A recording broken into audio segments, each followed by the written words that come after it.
আমি আর অমিত বাইক নিয়ে আজ বেরিয়ে পড়লাম। তো ফাইনালি চলে এলাম পাতুলিয়া গ্রাম পঞ্চায়েতের কাছে। আর এখানে এসে দাঁড়িয়ে মনেই হয় না এটা কোনো পঞ্চায়েত এরিয়া, দেখলে মনে হয় মেট্রো সিটিতে চলে এসেছি। পঞ্চায়েতের সামনে এই পুরনো কলটা দেখে অনেক স্মৃতি মনে পড়ে গেল। একটু জল খেয়ে আমরা আমাদের গন্তব্যের দিকে দুপা এগোতে না এগোতেই দেখি রাস্তাঘাটের এক বিশাল কর্মকাণ্ড চলছে। আগে যখন এখানে এসেছিলাম এইরকম ড্রেনের ব্যবস্থা দেখিনি, কিন্তু এই যে আমাদের পাড়া আমাদের সমাধান হওয়াতে কিন্তু আমি দেখছি এখানে কত সুন্দর ড্রেনের কাজ আর যথেষ্ট চওড়া ড্রেন।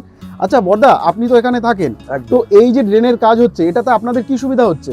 সরকার থেকে যে প্রকল্পটা হয়েছিল তাতে আমরা উপস্থিত থেকে এই ড্রেনটা করার কথা আমরা এখানকার এলাকাবাসীরা আমরা এই চাহিদাটা রেখেছিলাম যে যাতে আমাদের এই ড্রেনটা করা যায়। কাকিমা, এই ড্রেনটা হওয়াতে কতটা ভালো হচ্ছে? খুব ভালো হচ্ছে, আমার তো ভীষণ ভালো লাগে। কিন্তু রাস্তা হয়েছে। আর জল দাঁড়াবে না তো? এটা আমার পাড়ায় আমার সমাধান বা আবাসের মধ্যে রাস্তাটা করা হয়েছে, কম বেশি 126 মিটার। কাকাবাবু, এই রাস্তাটা হওয়াতে আপনাদের সুবিধা কতটা হলো? অনেকটাই সুবিধা হয়েছে। দীর্ঘদিন জলের মধ্যে দিয়ে হাঁটতাম, এখন এই নতুন হওয়াতে আমাদের খুবই ভালো। তো বন্ধুরা, আজ এই পর্যন্তই। আবার দেখা হচ্ছে নতুন কোনো গল্প নিয়ে।